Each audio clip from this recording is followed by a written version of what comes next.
Hello ladies and gentlemen, and welcome back over to the Sideline. It's the end of October and we have plenty of sports news for you today. My name is Noah Stanifer. I'm joined by Thomas Brown, and once again we are so happy to have you with us. We've had a lot happen around CAK in the month of October, so right now we are going to start all of it.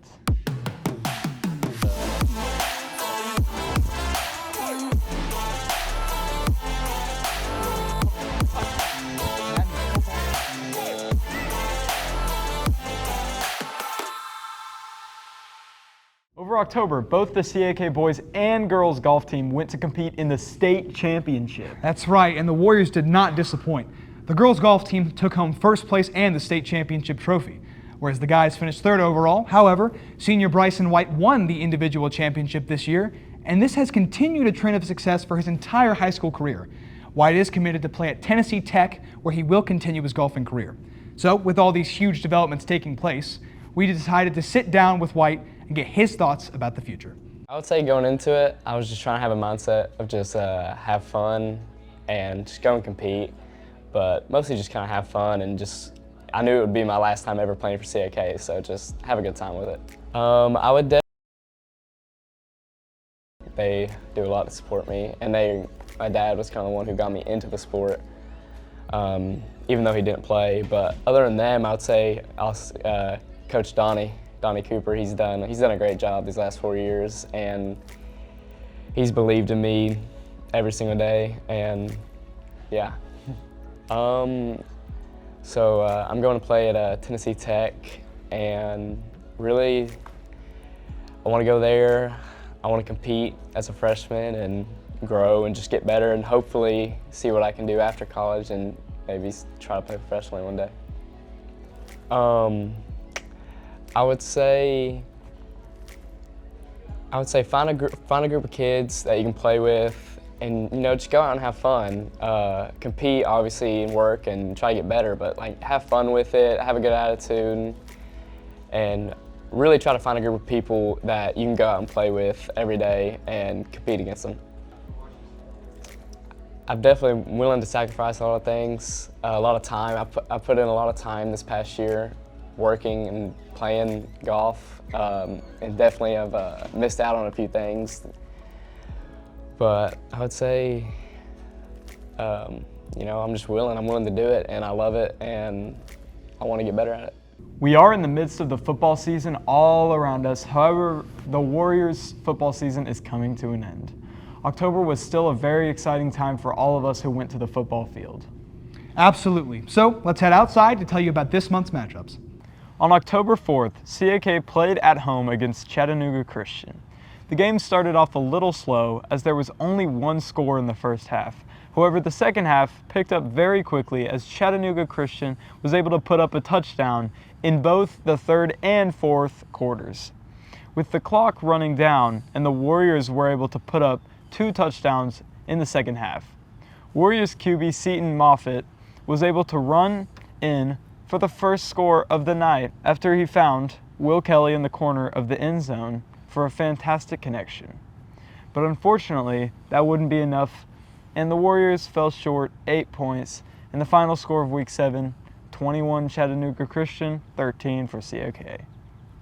During Week 8, the Warriors faced the White County Warriors at home, and it was pass versus run all night. White County, who has historically kept their offense on the ground, didn't break tradition Friday night, scoring all 3 of their touchdowns on the ground. This was in large part due to White County's first and second string quarterbacks being out from injury. Injuries didn't elude the Warriors as they were missing 5 key starters by the end of the night, either from incidents before or during the game. The Warriors' Seton Moffitt was able to connect for a 19-yard passing touchdown to senior Ward Sturkey, and the Warriors had much of their success in the air, and the junior wide receiver Gabe Linkus had a fantastic game as he stepped up in place of the injured Will Kelly and brought in multiple receptions for the Warriors. Although players stepped up with many missing, the Warriors were not able to edge out White County and fell with a final score of 28-7. We've got some exciting news to share with you, but before we do, let's take it over to the basketball hoop. Well folks, CAK basketball season is just a couple days away. Obviously, one of the major figures of the basketball season as a whole is the guys coach, J.D. Johnson. So I had a talk with him about his backstory and what kinds of things his team is doing and thinking about to get ready for the season. Been in basketball my entire life, ever since I was probably 6 years old. I started playing in organized leagues. Played all the way through high school, played 4 years of college. Pretty much always knew I wanted to be a coach. I probably decided that I was for sure going to be a coach probably when I was in 8th grade, I think. So was kind of always going down that path. Played for like a legendary coach in college. Started coaching varsity as soon as I graduated. So I graduated in May, got a job at a high school that was pretty near where my college was, and started coaching varsity right away. So obviously, I mean, you guys know me, I'm very competitive, I want to win, but for me, it's really all about you guys, and the relationship I have with you guys, and trying to teach you guys a lot about not just basketball but life. And for me, just really motivated in taking you guys that are boys and trying to help you become men, and trying to help your parents raise you guys up the right way to be godly men. So for me, I mean, that's I have lots of motivations, but I mean, you guys are my biggest motivation. So that's how I would answer that question. So it's really nice to have the APT class, to have the guys in there, and to have them with Coach Pate. Coach Pate really knows what he's doing. So that's a really, really big help for me. And then we spend a lot of time on skill development.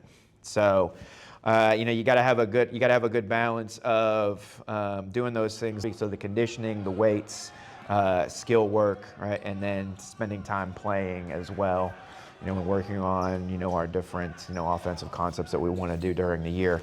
So spending the appropriate amount of time working on all that stuff, but not doing too much as to where we're getting burnt out, because it's a really long season ahead. So it's like the fine line of, we want to be in really, really good shape, but we want to make sure that we're not burned out. So, but those are the different things that we would focus on right now in the preseason. Goals. What are some of the specific goals you have for the team this season?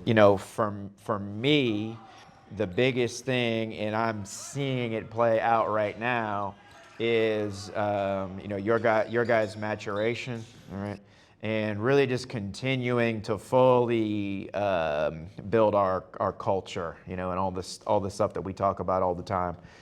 So that's not something like you achieve one day and then that's just it. That's something that you have to fight and work for every single day. The biggest thing is, I want to be the best version of myself. I want you guys to be the best versions of yourself, so we can be the best version of our team that we can possibly be. Right? So what are we going to do every single day in terms of our time, our focus, our work, in order to become that? And I think we're on the right track right now, so I'm feeling very good about it, and I'm excited about it. So we got to do it. It's not easy. We got to do it, but I think we're going to do it. Well, ladies and gentlemen, that wraps up October, and that wraps up our second episode of the year. However, as always, the action is far from over, and we will have plenty to report to you all 1 month from now. And with the holidays right around the corner, we wish all of you the best as the final months of the year are here. So from everyone here at Warrior Network, my name is Thomas Brown. And my name is Noah Standifer. Thank you so much for being with us, and we hope you have a great day. We will see you in 1 month.